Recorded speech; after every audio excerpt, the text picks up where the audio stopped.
Hey, how are ya? Doing well. Can you hear me okay? I can. I'm going to make perfect. sure my recorder is going to get you okay. Phone calls are always a little tricky. Yeah, I mean, I had a call recorder app that I used to use that I used for a couple interviews, and it was terrible. Was it? So confusing. It was just like you had to make the call, open the app, sync and it sounded terrible. Oh, shoot. Audio, but yeah. Yeah, that's what I keep getting told to try to use, but that definitely shies me away from it. I use the Zoom H4n Pro or whatever, and it nice. Yeah, and it does fairly well. But like if the person on the other end is quieter, then it's a little bit of a problem. But yeah. But yeah, hopefully it'll work okay. That's why I just used free Zoom. I'm so cheap. Because like. It says it only works for 30 minutes, but it goes way past that. Have so you used it? I figured out how to like rip it from my phone, like get right into my recording software. So it actually was like really nice. So I can have separate audio, so I can like EQ them to sound a little more human. Oh, nice. Have you used it recently? Not since like April. Yeah, so they changed it. I use that for work, and they changed it because on one-on-one, it would always go past the 45, but they changed it to where they cut off at 45 now. Well, that's great because I only go 30 anyway. Oh, perfect. There you go. You're still good.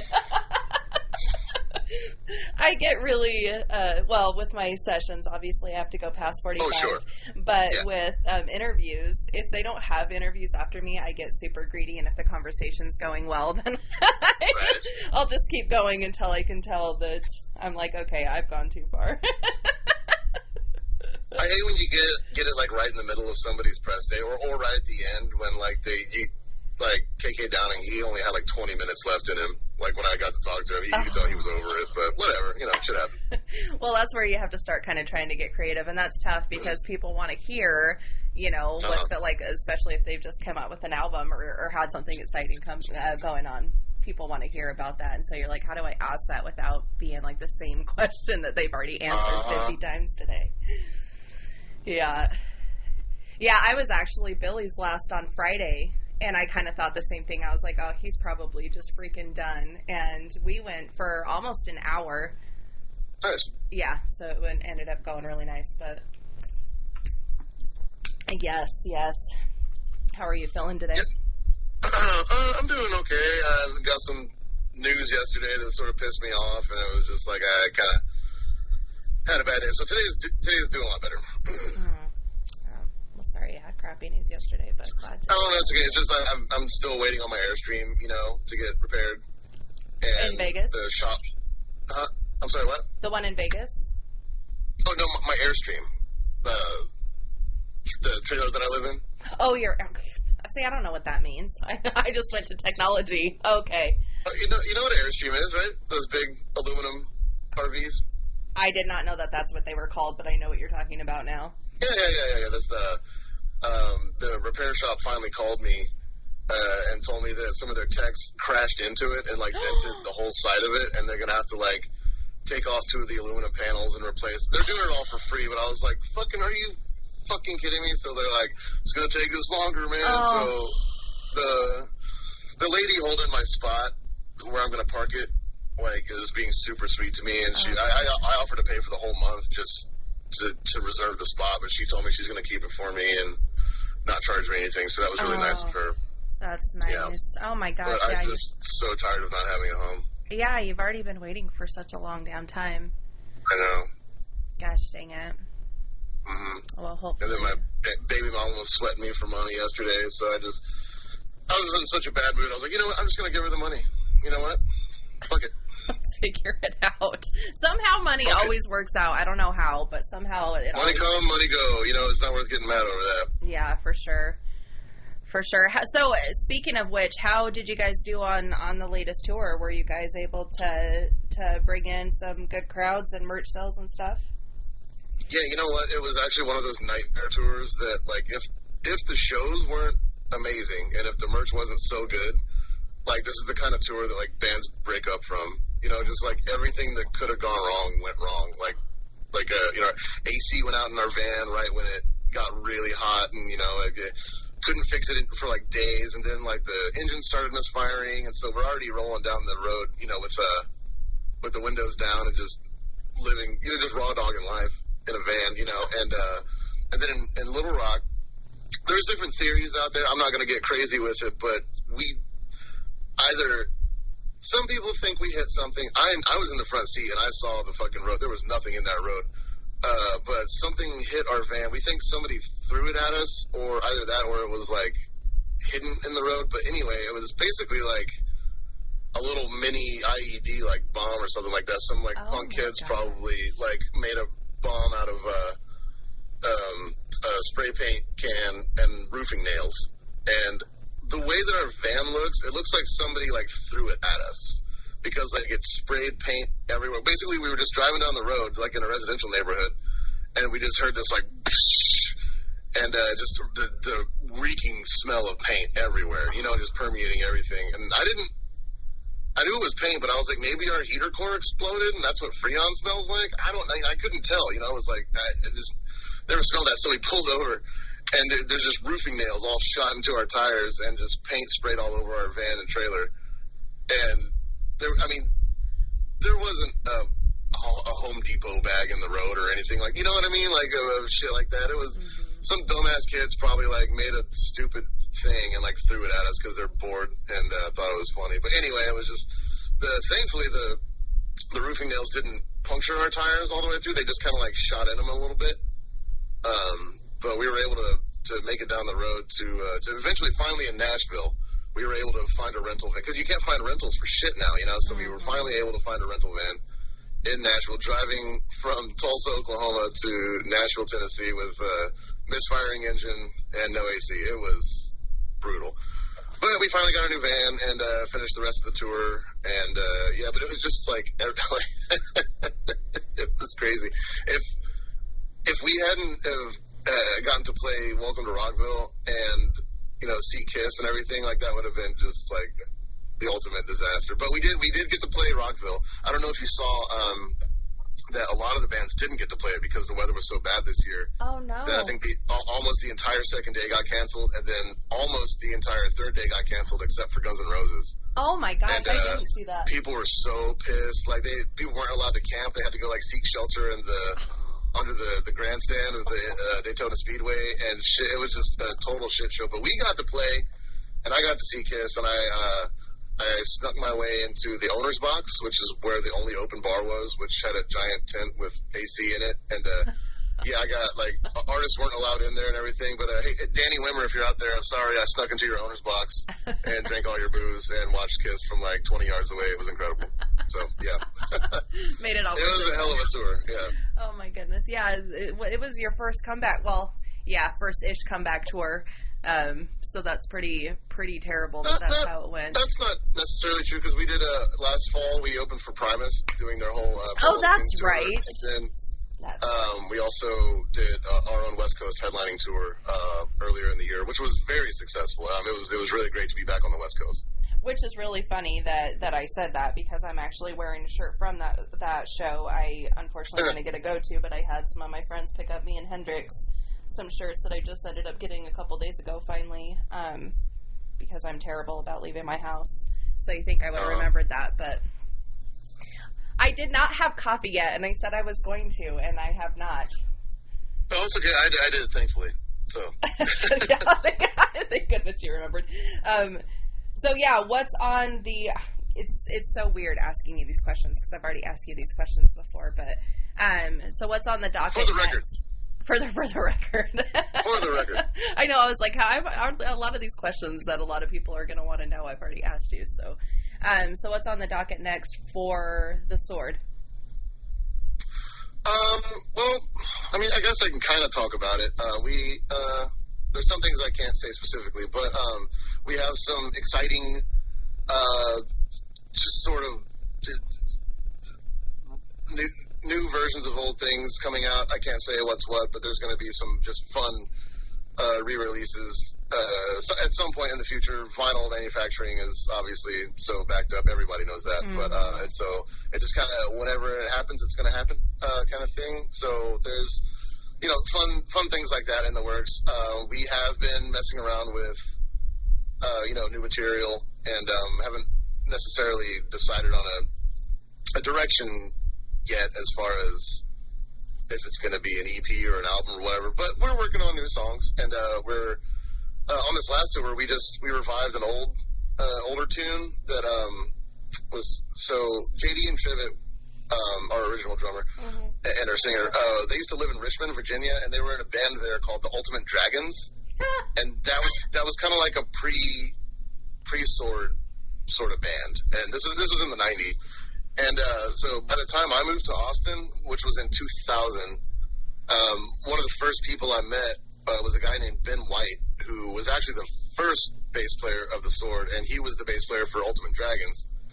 And so another guy that I met was Dave DiDonato, who was the other guitar player in Ultimate Dragons. And eventually, that entire band moved to Austin, and they just sort of started doing it again for fun. And people really liked it, but it just kind of wasn't going anywhere. And JD and I had started a band we started like a Misfits sort of Danzig, Sam Hain cover band for Halloween one time, and he handed me a CD at the night of the show that we played. This would have been Halloween in 2003, and it just said The Sword, Age of Winters on it. And it was 6 songs, and he had done it by himself with a drum machine and handed it to me, and that was sort of the Sword. We started that version of the Sword that day, and Ultimate Dragons kind of went away, but Trivett and Ben and me and JD started the Sword. So it was kind of like the Sword was just the Ultimate Dragons with me on guitar instead of Dave, which, I feel there's mixed feelings there. So whenever, we started writing those songs, JD had written almost all of those songs anyway, and so the song Winter's Wolves was like a reworked version of an Ultimate Dragon song. And so there was still a few of those songs that were really great, and we always loved them, and nobody's ever heard them, even though they're 20-something years old at this point. So we revived one of those and sort of changed up one or two things here and there, and so we sort of have a newer version of a very old song that we were playing on this last tour. So if anybody out there saw us play one that they've never heard before, that was it. Oh, but that's awesome. So it's just things like that. We also have new songs that we're writing, but so we're actively working on things and writing. I would love to do another tour before the end of the year, but with gas prices like they are, and especially this fall, there's 20 different hard rock and metal tours out there. There's just so much competition. I think we're probably just gonna lay low for a little bit and do that. We're playing Ripple Fest here in Austin at the end of July, which is us and Eagles of Death Metal and Crowbar and a bunch of really great bands. And then I'm taking my podcast, The Highway, to Psycho Las Vegas this year for a live show of it. Yes, the only 2 podcasts are me and the last podcast on the left guys. So that's so it's one insanely famous podcast, and then me, just hanging out trying to wing it. We'll see how it goes. I'm excited. So with the gosh, you covered a lot right there. Okay, first of all, last time we talked, you guys, the Sword was on hiatus, and you weren't sure what was gonna happen there, if it was ever gonna be a thing again or not. What first of all made you guys decide to reconnect? A man named Les Claypool, called us up and said that they were going to do a tribute tour to play, A Farewell to Kings in its entirety, and they wanted it to be a really good American rock and roll band to, support that, that tour. And their video director, a guy named Agent O, he's a huge Sword fan, and he, wouldn't stop telling Les, you gotta check this band out, and one of the last Sword shows we ever played in Texas before the hiatus was at I think it was the River City Rock Fest, where this lineup is insane. It was the Sword, Living Color, Clutch, Joan Jett and the Blackhearts, Primus, Nine Inch Nails. It was a fucking sick show. And but Les like watched our entire set that night, and I think we must have made an impression on him. And because whenever whatever a year later, he called us up and asked us to do that tour, and we agreed, and everything was going really well until about April of 2020. Yeah, right. And then of course everything shut down, and so we had already like had a plan to come back, like even back then, so it just sort of, everything got put on hold, obviously, and things like that. And then Neil Peart died. Mm-hmm. And then we didn't know if they were even going to do that tour anymore, and because they kept postponing, they never canceled anything. I'll give them props for that. We postponed it twice, but by the time it finally happened, I was just so thankful to even be out there doing it. It felt surreal. And when the Sword first got together to rehearse for, because our first show back was actually Psycho Vegas last year, and the three of us hadn't been in the same room in 3 years. The four of us hadn't been in the same room in 3 years, and I just couldn't believe that much time had gone by. Jeez. Yeah. But we still got it. It took us like 2 days of rehearsing and just work out a couple of the bugs, and it's like riding a bike. Were you guys all socially awkward with each other at first? No. We kept in touch over email, quite, throughout that time, quite a bit. And also we've spent almost 20 years, 6 inches away from each other in a van. It's, the closest thing to brothers that we have. For sure. I noticed I was super socially awkward with people after I started seeing people again, but definitely didn't have that relationship with my friends. So with the podcast in Psycho Las Vegas, are you going to be interviewing people on that podcast during that time, or what are you going to be doing during that time there? I don't know. You know what my plan is? That I would love to, now that the full lineup is announced and I'm allowed to talk to people, I would love to. Let me start with the stage show. So I'm just kind of gonna treat it like my friend JT Habersat, who sort of pushed me into the stand-up comedy scene.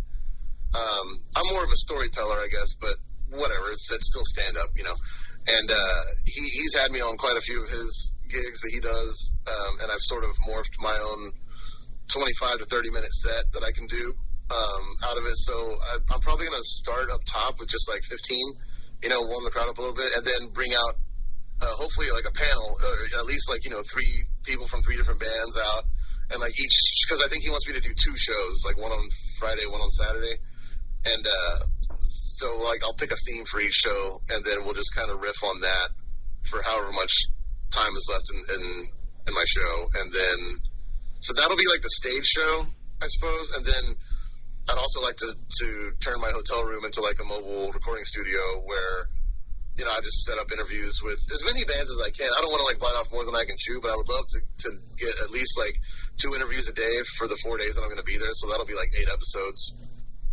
right there. And then also, I don't want to like book too many interviews because I also want to go see shows, Mm-hmm. And so while I'm at the shows, I'm going to just sort of go on just IG Live and be like a Psycho Vegas correspondent. For the people that aren't there. So I'm going to milk it for all it's worth. Evan, the guy that organizes that whole festival, has a lot of faith in me and has really taken a chance on this, and I don't want to let him down. And I just want to have a lot of fun with it too. And just the whole point of the podcast is to sort of shine a light on other people and their projects and stuff, and in turn, it's not about me, you know what I mean? And so it's like, I want to keep that spirit alive of just making it really fun and just using my platform for whatever that's worth to just shine light on other people's stuff and just have fun. Yeah. All right. That's awesome. How has the podcast been going? It hasn't been going for the last month because we just talked about this earlier, but I'll reiterate. I live in an Airstream travel trailer. And it's both my AC units went out on it last summer, and it was absolutely miserable. And the pandemic mixed with supply chain issues and everything has made it really difficult to repair. And so my trailer's actually been in the shop since March. And it's June 1st right now? And so I've just been couch hopping. I have some wonderful friends that have been just letting me, exist in their space for a little while. But I have no space of my own to actually set up my recording equipment, do music demos, do podcast interviews, do shit like that. And I've been pretty upfront about that on the podcast with listeners. So I feel like people know that when I can do it, I will, and when I can't, I can't, and so it's, I have a lot of interviews lined up already. I have some I can tell you some of my upcoming guests, Jarbo is going to come on. That's fucking sick. Nice. I think Tony from Municipal Waste is going to come on, talk about the new Waste album. I've got some interviews already lined up for later this month. So hopefully once I they're telling me that I'm going to get it back soon. So as soon as I get my trailer back, I can get back to grinding. And then, yeah, that's it. And then I'm finishing up my book in early July. I've given myself a hardcore deadline of July 10th to finish that by. So whether or not it's good or bad, it's going to be done. I can't imagine. By July 10th. I can't imagine. When you said you were going to do that, I was like, oh, man, best of luck to you. I can't imagine how difficult that would be.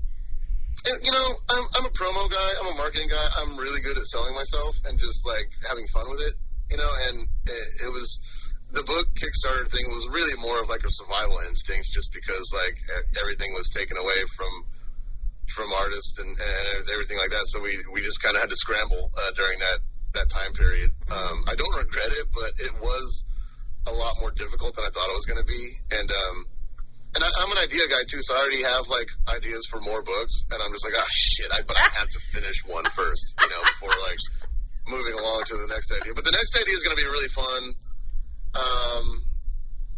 The book just got really bogged down with I tried to make it about too much, so I decided to take out all the not so happy parts, and just to make it more of a fun read. And then I'm going to save all the not happy stuff for my next book, which it's going to be a self-help book. It's going to. Do you ever listen to Venom? The band? Yeah. Yeah. Yeah. Their first record. It's called Welcome to Hell.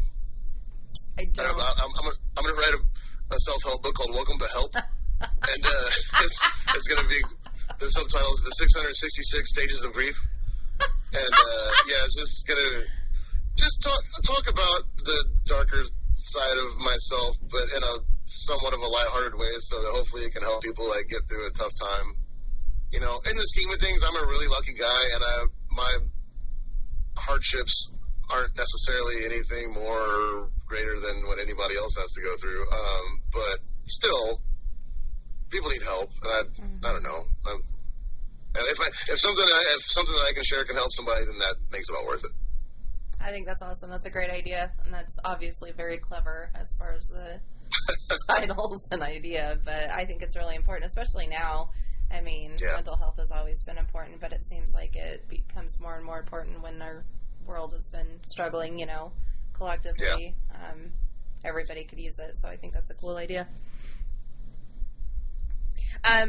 So the podcast before you had to hiatus podcast, that's what I meant. How was it going? How was the support? It seems like a lot of people have been very supportive of it and listening. And it's fun. It's a lot of people don't understand how podcasts work necessarily, on the back end. You don't get paid for it. If let's say 10 million people listen to it, on Spotify, I get 0 cents. Music, you get 0.007 cents per stream or whatever, but podcasts get absolutely nothing. And so you have to monetize it yourself. And my whole angle, is I love playing a song, promoting whatever, the artist is, currently pushing, at the end of it, just to, just play a song at the end of the show.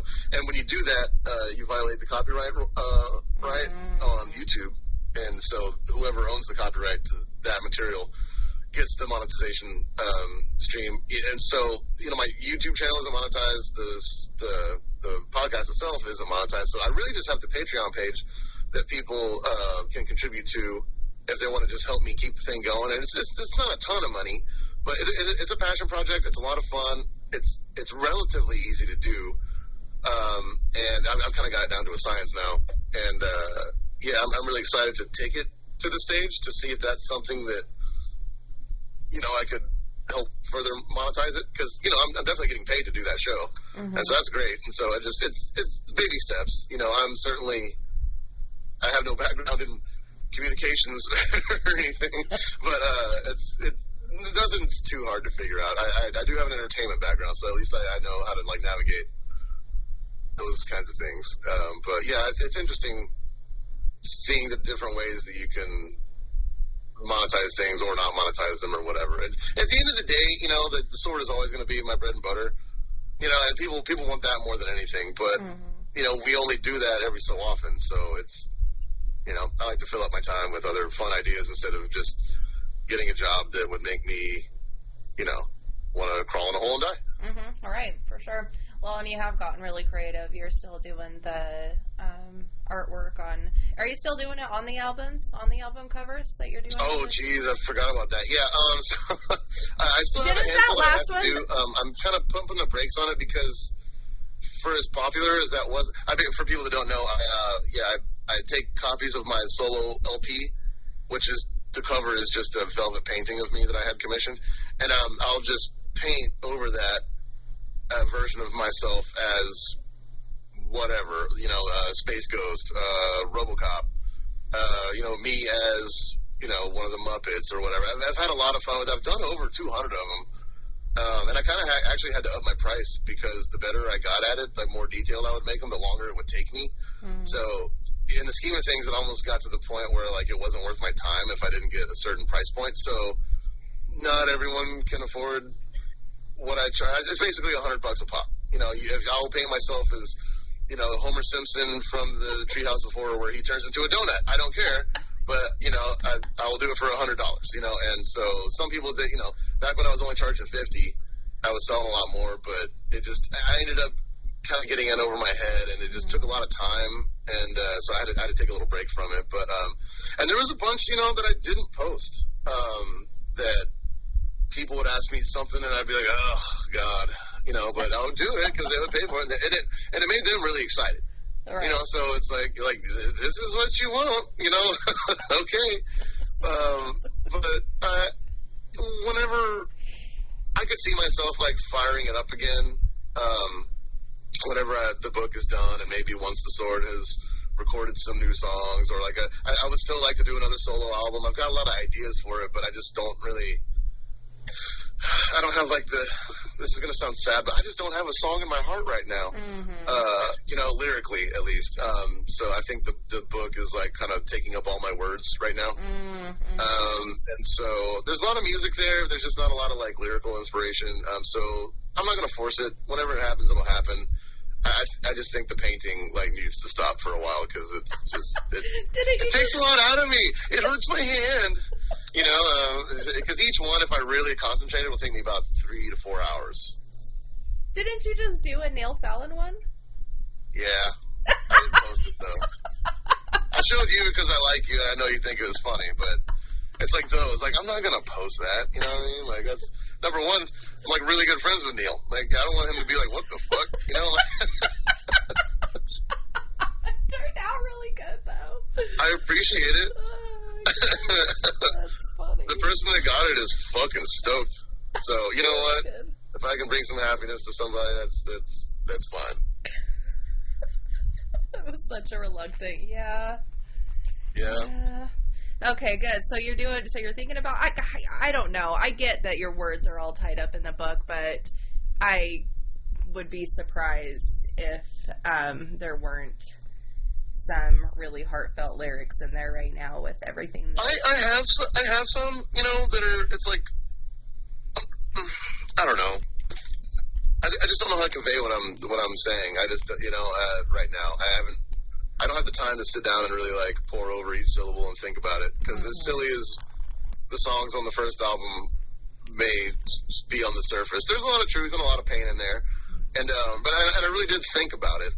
One thing that I thought would be really fun was when I did the first solo album, I purposefully held back, and I was I don't want to put a million solos on every song. I don't want to make it just so over the top that the project doesn't have room to grow. And I don't know why the fuck I thought that. I should have just gone for it, because I listen to it now and I'm like, oh man, like I could have totally like put little licks here in between each thing. So I actually thought about like redoing the first. Not redoing the whole thing, but just going back and adding shit to the first album, and then calling it like the redo or something like that, and then it'll have some like crazier art. And it's, I'm really glad that I did the art the way that I did the first time, because I ended up with 1,000 extra albums that I could paint all over and sell, and that turned into a whole other project. But I do think that I would like to make it like way more colorful and crazy and psychedelic and everything, because I already have like an idea for what the second album is going to be called, and like a lot of the song titles on it and things like that, and an idea for the art. I just don't have any of the music together yet. Every other idea is already in place, but so I don't know. So maybe when the second album comes out, I'll like at the same time re-release the redo of the first one, and it'll just be that much crazier and fun. I'm just trying to have fun with it, Yeah, that's awesome. What about Doomside of the Moon? I haven't. God, how many projects do I fucking have? Do I have ADHD or what? You're like Mike Patton, the Mike Patton of Stoner Rock. If only I had that kind of money. That's not true. You never know how much money anybody has. Doomside was like a great project. It as an independent release. I mean, it debuted at number 82 on the Billboard Top 200. I was really proud of that. Because I own the copyrights to that whole project, everything. It was all my idea. I hired the A-team to execute it, and I felt like we did a good job. The band itself, I felt like really came, because we recorded that record while we had never played any of those songs together as a band. We just made the record. Wow. Once we took that show to the stage, the band really got to gel and become like a real band. So when we went to record the Encore EP, we were like on fire. Like you could tell that like we had kind of fully become a band, And so I'm wrestling with whether or not to like continue that band or to like strip the project back to something else different. I don't know. It's all kind of my baby, so nothing happens if I don't say so. I do have an idea to cover Shine On You Crazy Diamond 1 through 9. Just because, I don't know, once I get an idea, I just write it down and it's there. So it'll always be there. I've already arranged it, actually. I have like a full-on roadmap to do it. There's just so much other shit going on. I don't really have time to set aside to make a cover album again, because the reason I wanted to do Shine On was because we've already recorded Welcome to the Machine. We just haven't released it. It is on the Alex Marrero episode of the podcast. At the end of it, I played that one, so that's the only place you can hear it right now.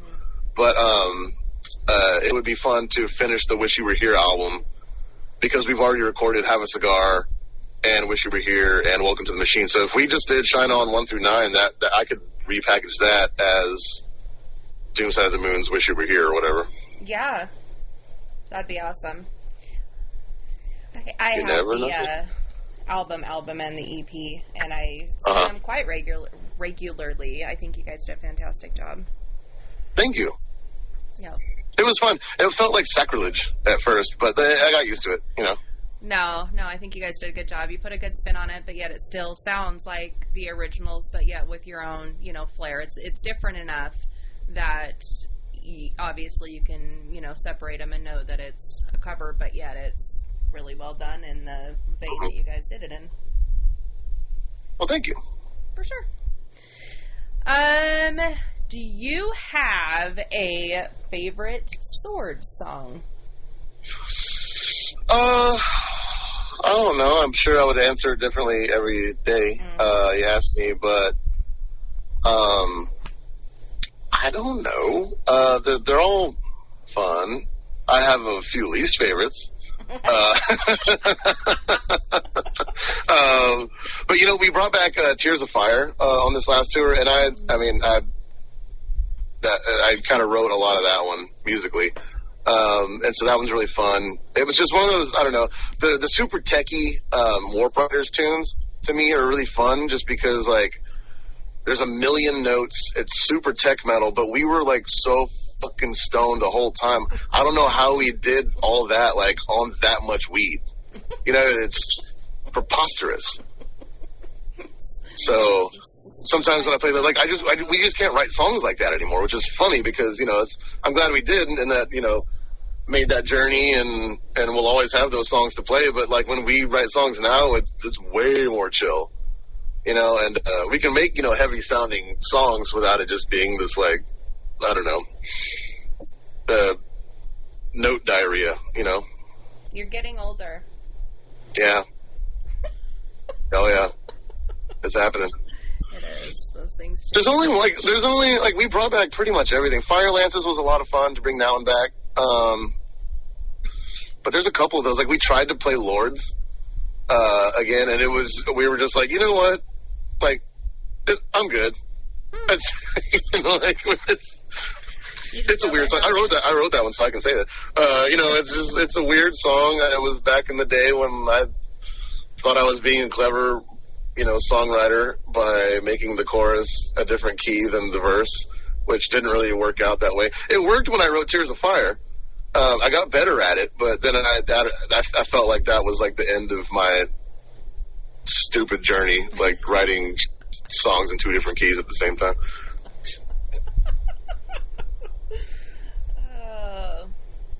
Fair enough. It can be done, but it's a bad idea. I mean, I can admit that. You know. At least you know you tried and. I did. Can't take it back now. So you guys do a few covers, even whether they make them on the albums or not. You know, you guys still do a few covers. Is there a song that you want to cover that you guys haven't done? Oh, sure. Yeah, we're talking about. Well, hang on. I'm trying to think of the covers that we never recorded because we recorded almost all of them. We recorded like half of Kiss's Parasite, but I don't know why we never finished it. We never when Prince died, we played Bambi, but we never recorded it. That might be it. No, you know what? We used to cover Thin Lizzy, Massacre, and we never recorded that. So that might be a fun one. We might have covered Bad Reputation too. I don't know. It's been a fucking long time. Let's see.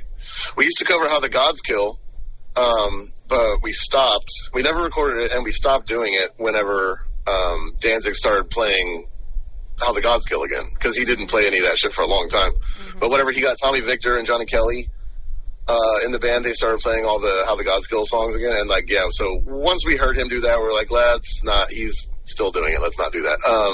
We also used to cover Dragonaut. We only did it one time, really, but that was years before Sleep got back together, and so we never recorded that. But I don't know, there's, as far as like new songs, like to cover or record or something like that, I don't know. We just did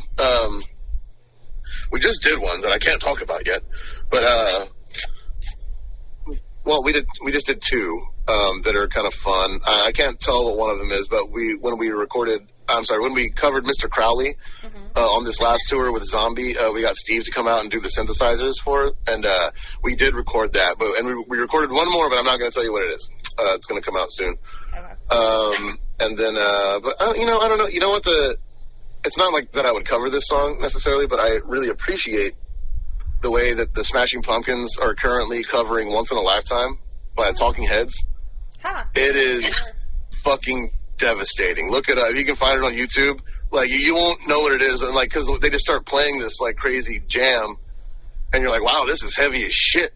And all of a sudden, it like, breaks down to just drums and bass, and then Billy just starts talking the lyric. And it's like, honestly, like, feel however you want about Smashing Pumpkins, but like, that was one of the best cover songs I've ever seen in my life. It was absolutely insane. And so if we did do more cover songs, I would want it to be just make the song so different, you know, right, that it's its own thing. But I don't know. That takes a lot of inspiration and work because all four of us have to be on the same page.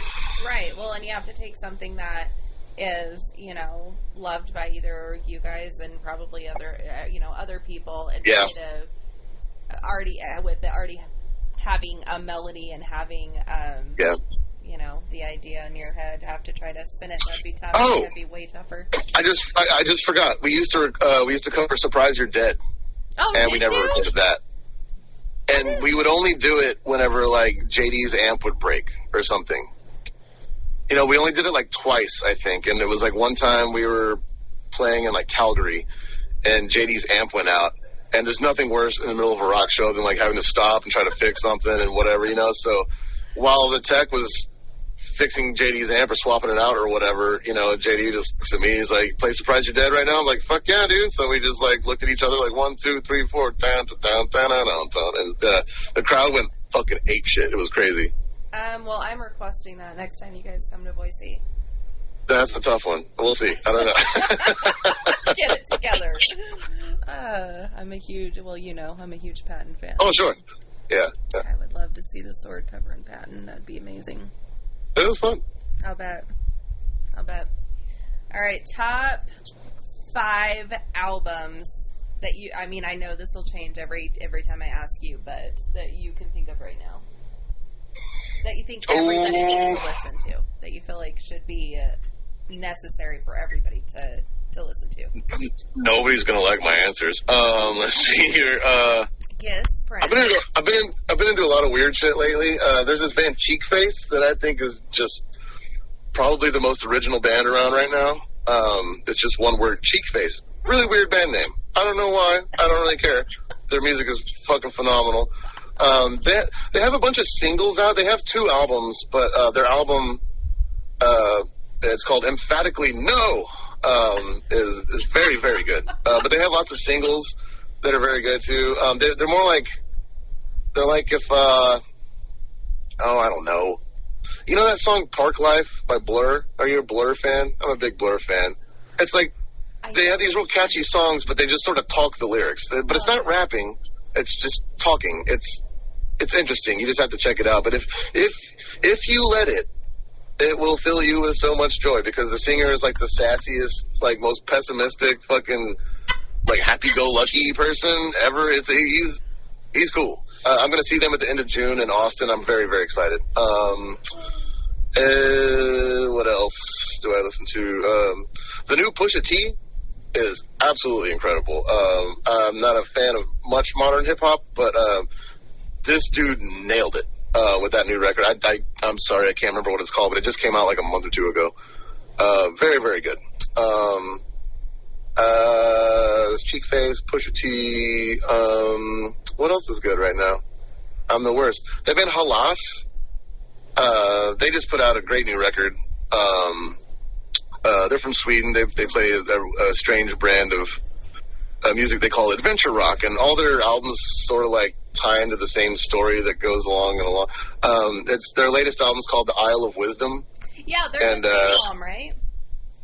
They're what? They're with Napalm, aren't they?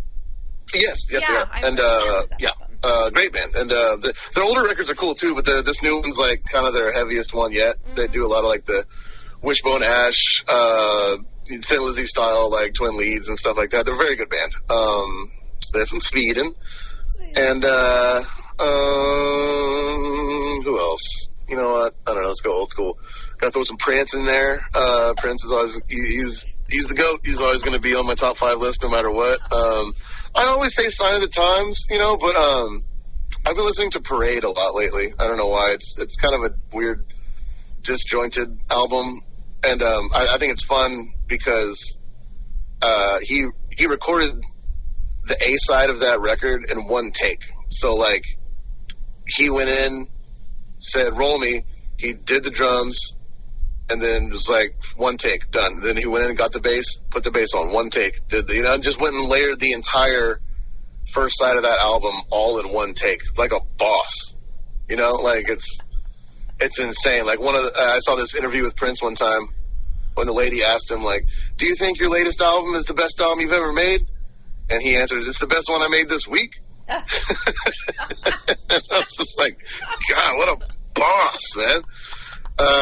So you know me. So what that's for? What Halas, Prince, Pusha T, Cheekface, and I don't know what's another one here. Let me just look at what I've been listening to lately, which might be scary for some. A lot of Cheekface. I've been listening to a lot of Velvet Underground. My favorites. People always say Beatles or Stones. I say Kinks or Velvet Underground. Two bands that were just as good from the same era. I've been listening to a lot of Leatherface. I don't know if you listen to them. Their album Mush is really good. I'm trying to, you know what?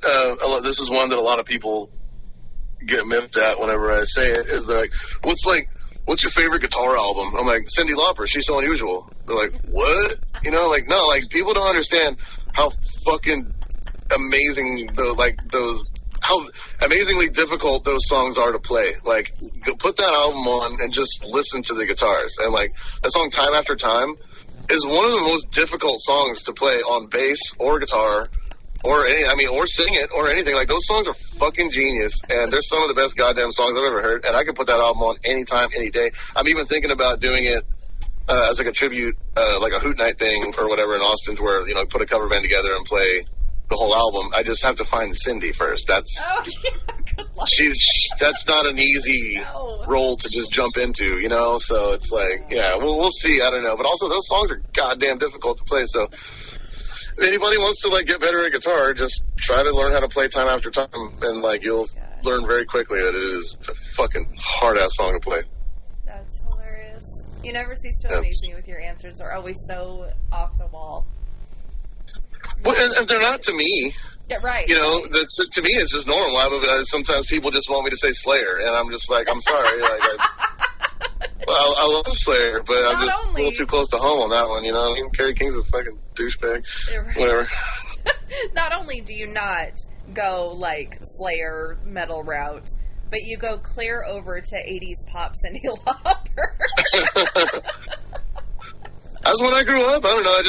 My mom was super young when she had me in the 80s, and I was just, grew up listening to Madonna and Cyndi and shit, You know what's so funny? So I was born in 82, and I don't think I heard a pop song growing up. That's probably why I have such a hard time with Prince. It was always like Deep Purple, Blue Oyster Cult, it was always the older rock. When I got a little bit older, like when Journey and everything had come out, there was a little bit of that pop rock, but we were not a pop family, so I am so far removed from pop culture, which I think, again, is why Prince is one that doesn't, I get it, but it's just hasn't been for me, except for some of those songs that you had sent me. There's some of those that I really like. That one that kept coming on, and I was like, oh, I really like this one, and it was the same song every time. But yeah, it's interesting. It's interesting how, but there's that certain age that's like that pivotal time that we really latch onto music with so much more heart, I think, when we're younger. Oh yeah. You know what hit me like later on that I just didn't get it? I mean, I always felt like I'm a punk at heart. Like especially the Sword, like we all came from the DIY scene and things like that. That's why I don't know, kind of the way we are, I guess. But it was the Clash was always really hard for me to get into. I just didn't like him. It didn't hit me at the right time. And I've really gotten into him a lot in the last few years. Mm-hmm. And I can appreciate their place and everything, but yeah, for whatever reason, it was like I always hated the Clash. I don't know. It wasn't until I don't think it was until the pandemic I really was like, this band's not bad. How funny! It's so funny. Yeah. It's so funny how things change too. I don't know if you've been able to listen to Billie Howardell's newest album yet, or upcoming album yet, but it's very new wavy and synthy, which is another genre of music I really struggled with, and new wave stuff. And I am very excited to actually go back and revisit that, because I think I finally get it. Something finally clicked that I'm like, okay. Because I'm so into, honestly, guitars, that it's anytime there's not like big guitar sounds, I'm automatically not for me, and so I'm excited that flip kind of switched a little bit, and I'm gonna go back and listen to some of that new wave stuff that I turned my nose up at. Hell yeah. There's so much good music there. You're gonna love it. Yeah, we'll see. I'm very open-minded about it. I'm a lot more open-minded since I've been doing, stuff with Metal Nation, even though it is Metal Nation. There's a lot of even metal stuff that I think I don't know. Maybe I was one of those gross elitist type people in my mind that I, determined what I felt was good and wouldn't really give other types a chance. And yeah. I'm glad to... Well, we grew up in the same era of, how to explain it? Like at my school, you either liked Nirvana or Guns N' Roses. You couldn't like them both. You know what I mean? It was one of those dumb, weird 90s rules, that people had. Right, yeah. Yeah. I feel like we're all growing out of it, but unfortunately it seems like we've taught some of the younger generations the not right way of appreciating music. Yeah. Oh, well. We'll figure it out. Yeah, for sure. What are some things, so since you said you're thinking about coming out with that book that has to do with self-care, what are some things you do for self-care? I'm bad at self-care. Mm-hmm. I'm really bad at it. I agree. This is gonna sound really dumb, but I have a really hard time with periods of time where I'm expected to enjoy myself. Mm-hmm. It's like somebody is like if I don't know, like if I'm gonna book a massage or something somewhere, and then somebody's like, "What are you doing today?" And I'm like, I have to go get a massage. Like, oh my god, that's gonna be so amazing. You're gonna love that. I'll be like, you don't fucking know me. Like, you know what? I'm not even gonna, whatever, dude. And so, or like, it's dumb shit like that where like it stresses me out more. When I'm like, okay, I guess I'm doing this to feel better because I'm treating myself. Like, what I do is I go to the fucking bar and I just sit there and drink a few and talk to my friends and converse with people, maybe make a new friend or something. I know that's not really self-care, but it helps me mentally. Like, I don't know. I grew up watching TV shows like Simpsons and Cheers and shit where, like, the bar is, like, a huge character in the show or whatever. And so in my weird, fucked up, drug addict mind, like, it's, just go to the bar and, that's where everybody likes you. And that's where you can unwind. And sure, it's making you fat. And and unhealthy, but whatever. I don't know. My self care is usually either going to the bar. I do enjoy being in the water, swimming, things like that. But really, the idea for that book itself is really is supposed to be like 666 jokes about shit you can do when you're feeling really bad, and then also share like why I feel the way I feel and my journey through how I dealt with that and everything like that. But mostly it's hopefully going to like make people smile and things like that. Like I said, it's going to be the 666 stages of grief. Number 38 is going to be Slurpees. Then I'll just talk about, just go get you a Slurpee. Even if you don't like Slurpees, get one of every flavor and just fill up your whole house with fucking Slurpees. And like, I don't know, just dumb shit, like, I don't know. Pizza's going to have a whole chapter, but, yeah, we'll see. It reminds me of Zombieland, his list of things. I've never seen that. Is it good? What? You have got to watch the Zombielands. They're so great. Both of them are so great. I just don't watch a lot of movies, or if I do, it's like real sporadic. I don't really like... It's like Troll 2. It's something really mind-boggling. There's a lot I haven't seen. I mean, there's a lot I haven't seen, but there's, especially like a certain era when I was just like touring constantly for like 9 months out of the year, there's a bunch of shit I just just missed me, Yeah. Well, you have to watch Zombieland. I think you get a kick out of it. They're both really good. The second one's a lot more silly, but definitely worth the time. You just put down Troll 2 for a couple days and put in Zombieland for half a day. So how can people best support you right now? I'm sorry, say it again? Yeah, how can people best support you right now? Well, there's always, the Swords merch store is always a good place to start. It's a little light on the inventory right now because all of our albums are sold out because you can't fucking get any more vinyl. But, we have plenty of shirts and things like that are fun. You can find me, you can support the Patreon for the podcast at patreon.com/thehighway. And honestly, like, you know, I love doing online guitar lessons and things like that, but like I said, without my space right now to do that in, it's very difficult for me to find somewhere quiet and private where I'm not encroaching on anyone else's time. And yeah, so eventually I'll be able to do that again. But what else was I going to say?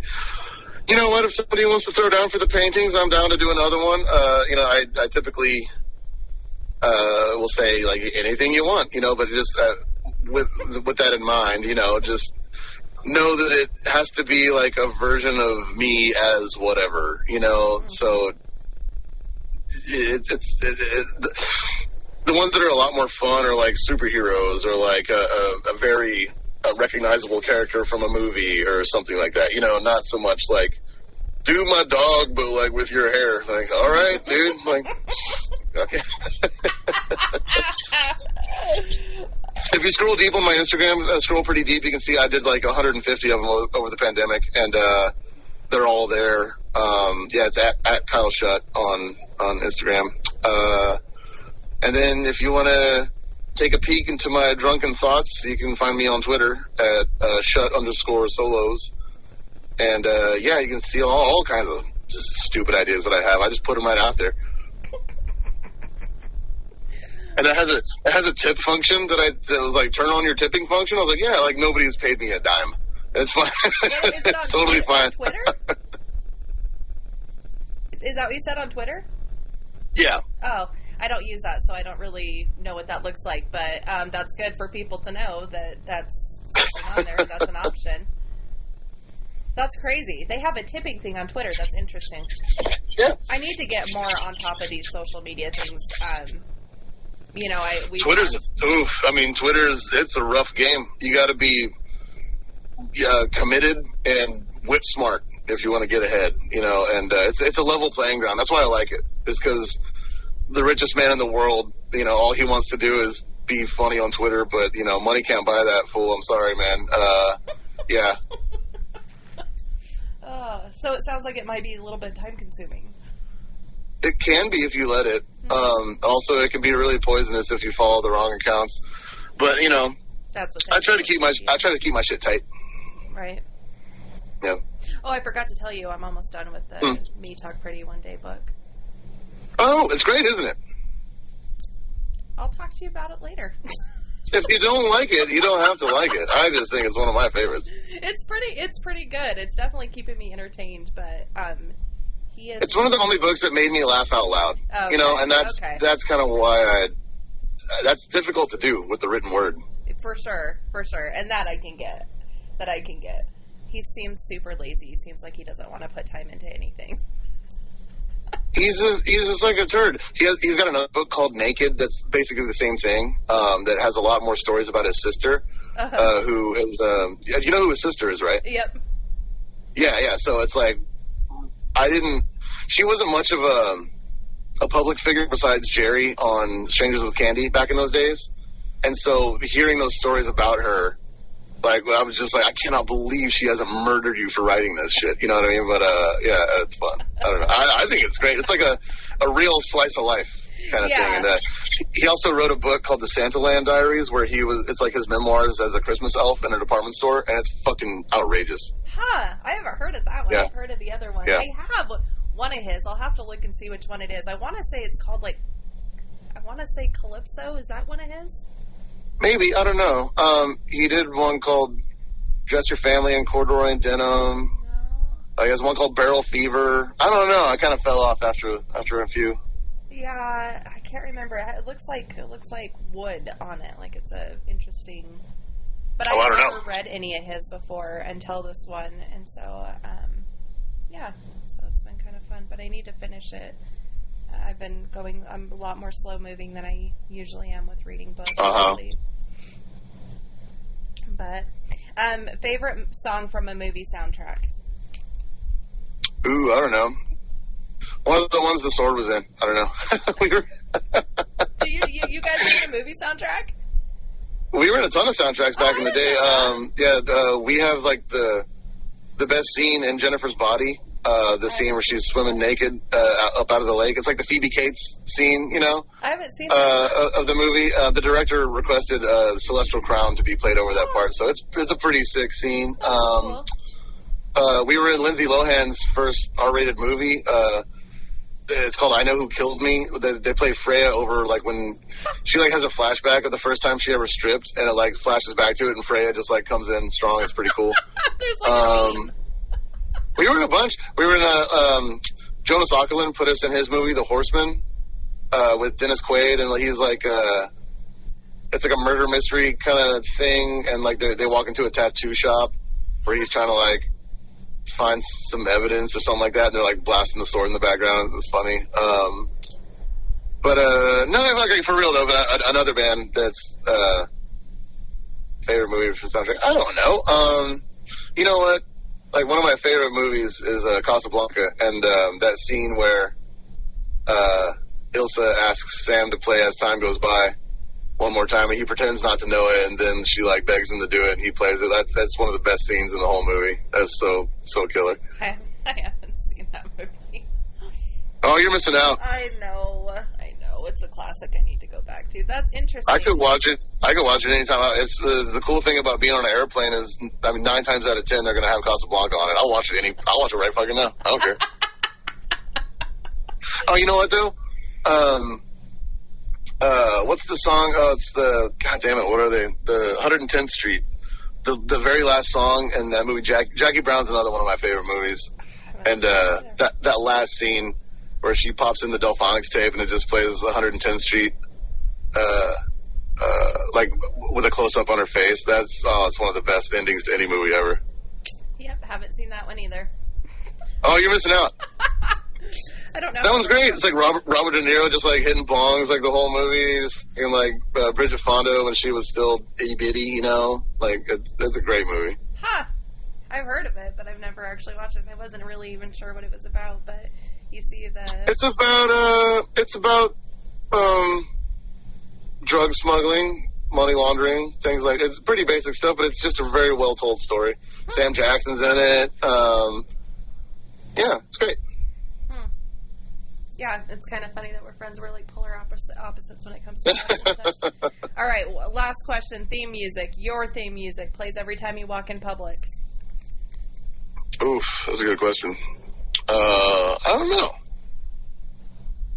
Probably like something dumb, like a mashup. I love singing karaoke, and but I love doing mashups, like live. Like I'll play something, and I'll sing something else over it, and it's really fun when it works, and you can like blow people's minds.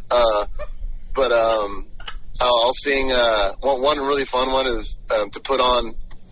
It works really well with Nine Inch Nails. So if you put on Weezer, "Island in the Sun," but you sing "Head Like a Hole," it works perfectly. It's incredible. Or one of my favorites to do is because it totally takes people off guard. Is I'll put on the Ghostbusters theme song, but I'll sing Nine Inch Nails "Closer." Oh my gosh. It's fucked up. It makes it sound like if Closer was on Pretty Hate Machine or something. It's pretty wild. So I don't know, something dumb like that. My head is just like a big mishmash of noise, so my theme song would probably be 2 things at once. Oh my gosh, that's funny. Okay, awesome. Well, thank you for taking the time out for... No, of course. Thanks for giving me a couple days. I really took it there the other day, and I was in no mood to talk to anyone yesterday.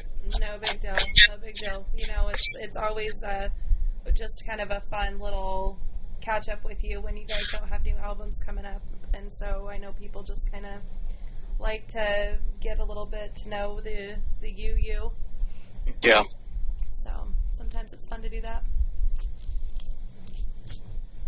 Cool. Yeah, any old time. You know what I mean? I appreciate it. Of course. I hope you have a good day. I'm sure I'll talk to you soon. Yeah, you too. Yeah, good luck with the rest of the day. I know you're busy. Yeah. My noon actually just canceled, which I'm kind of relieved about because then I can take a little bit of a deep breath and get some coffee going before I start getting back-to-backs after that. But sounds great. Well, you take care, and hit me up anytime. All right. Thanks, Kyle. Yep. Bye. Bye.